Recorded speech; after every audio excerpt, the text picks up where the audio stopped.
I'm not religious. A patient told me one time. He was a hospice patient, actually. I was a nursing home chaplain at the time, and he was a new patient. He had throat cancer that had removed his larynx, so he had one of those electro larynx that would vibrate his throat, and he could speak somewhat.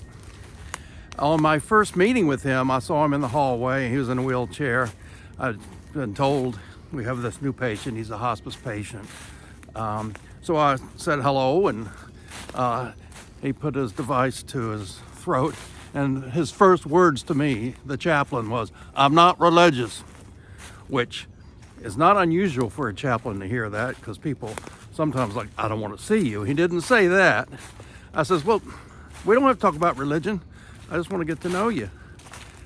And we had maybe one or two other conversations before the day he was going to be transferred to the hospice inpatient unit, because he was actively dying. He was in his bed. I went into his room as he waited for transportation to go to the hospice inpatient unit.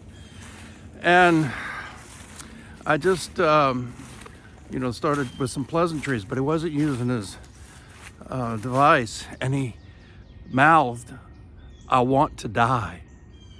And I had to check it out. So now let me just make sure I understand what you're saying. You're saying, "I want to die." And he smiled and nodded his head. And I, of course, wanted to honor his not wanting to be religious. I said, "Well, do you feel you're at peace with yourself?" And he smiled and he nodded. And I talked a little about how I've seen patients come to peace with themselves. And then he pointed up. And I'm thinking, this is not fair. You had said you weren't religious, and I've avoided talking religion to you, and now you want to talk about God. But I went with it. And I says, "Oh, you mean you're at peace with God also?" And he smiled and he said, "Yes." And I talked a little bit about my understanding of peace with God. And then I thought, well, he's brought up religion. I'll suggest a prayer. I said, would you like to have a prayer? And he smiled and he said, "Yes." And he pressed his palms together to pray, just like a child might pray. And I had a prayer. We ended our conversation.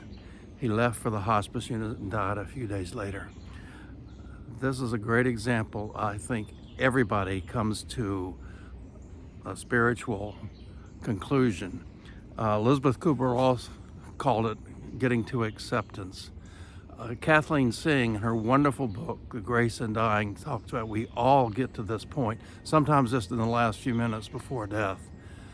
But acceptance is a real thing.